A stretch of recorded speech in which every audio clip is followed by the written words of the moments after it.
La plus grosse poutine du monde. Page 22.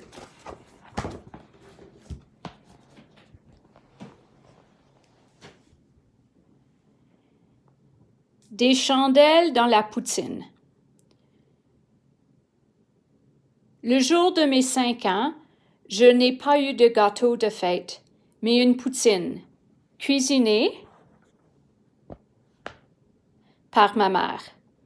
D'abord, elle a pelé les patates, un sac complet. Tout le temps qu'elle pelletait les patates, elle pleurait.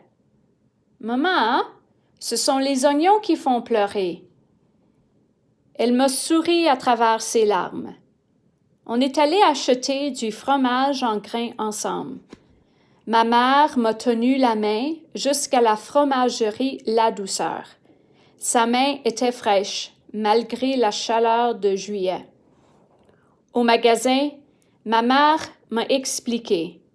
Si les grains de fromage font quand tu les manges, c'est qu'ils sont frais. De retour à la maison, je l'ai aidée à préparer la sauce brune. Elle a fait frire les patates dans une immense marmite. J'entends encore le grésillement joyeux des frites dans l'huile. Une fois la poutine prête, ma mère a piqué 5 chandelles dans la montagne de frites. 5 chandelles vers sapin. Elle a chanté bonne fête tandis que les larmes roulaient sur ses joues. Mon père travaillait, mais son absence m'importait peu. Ce soir-là, ma mère m'a bordée, puis s'est assise sur le plancher à côté de mon lit. Ses cheveux sentaient l'huile des frites. Les paupières à demi closes, j'observais son profil en ombre chinoise sur mon mur. Je trouvais étrange qu'elle reste aussi longtemps près de moi dans le soir. Je ne comprenais pas pourquoi elle pleurait pour la 3e fois ce jour-là. Le lendemain, à mon réveil, ma mère était partie. Je ne l'ai jamais revue.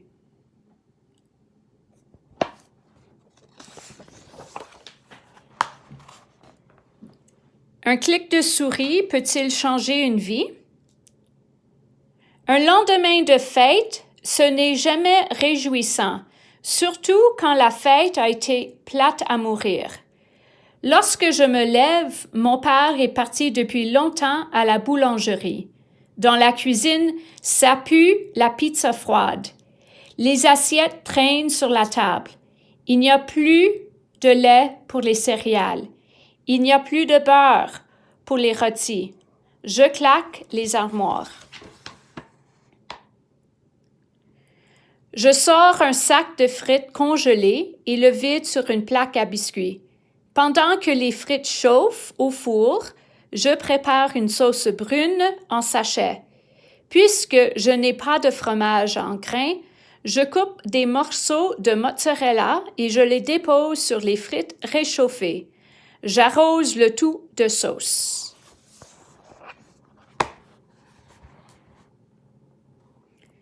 Comme personne m'a chanté mon anniversaire hier, aussi bien le faire moi-même.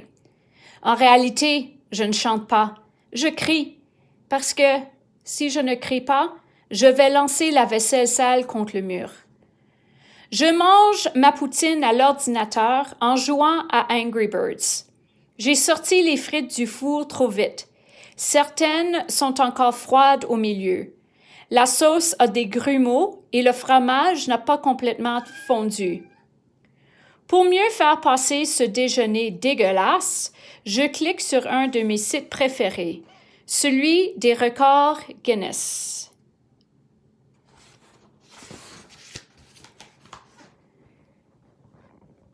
Dans la catégorie records favoris, Alistair Galpin de Nouvelle-Zélande détient le record du plus grand poids soulevé par une langue humaine, 1,7 kg. Il détient aussi le record le plus gros bol de soupe, 25 000 litres.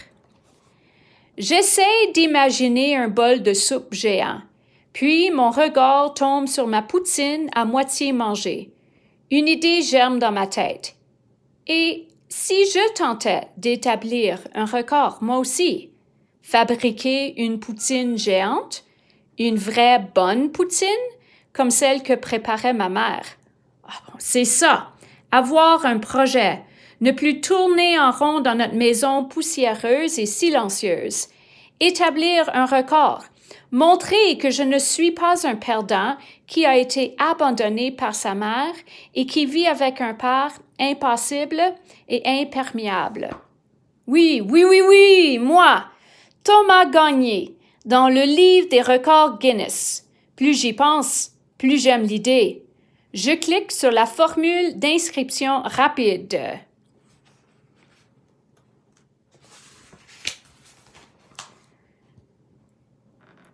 Mon prof dit qu'un simple battement d'aile de papillon peut déclencher une tornade à l'autre bout du monde. Est-ce la même chose pour un clic de souris? Est-ce qu'un simple clic de souris peut changer une vie? Espérons que oui. Ma vie a besoin de changer. Pour la première fois depuis que j'ai 14 ans, je n'ai plus envie de casser de la vaisselle. Je sautille d'excitation devant mon ordi. Je vais fabriquer la plus grosse poutine du monde. Une poutine de 650 kilos. En moins d'une heure, j'ai planifié mon projet. Je l'ai même trouvé un bon nom. Le projet Prodigieuse Poutine. Pour faire court, le PPP. J'ai décidé de viser les 650 kilos. Voici les ingrédients dont j'aurai besoin pour ma poutine géante. 300 kilos de frites, 150 kilos de fromage en grains, 200 kilos de sauce brune. Avec 650 kilos de poutine, je pourrais nourrir plusieurs centaines de personnes. Ce sera le grand festin de la frite. Il va falloir que je trouve un endroit pour tenir l'événement et des commanditaires. Tous les médias parleront de l'ado de Sainte-Alphonsine qui a fabriqué la plus grosse poutine du monde. Je donnerai des entrevues à la télévision, à la radio. Il y aura ma photo dans les journaux, une vidéo virale sur YouTube, des milliers de nouveaux amis sur ma page Facebook. Et la cerise sur le sundae? Ma photo dans le livre des records Guinness. Quand je serai célèbre grâce à mon record, peut-être que mon père s'intéressera enfin à moi. Peut-être que ma mère entendra parler de son fils devenu une vedette. Peut-être qu'elle m'appellera pour me féliciter. Peut-être qu'on se reverra. Ça fait beaucoup de peut-être, mais espérer ne coûte rien.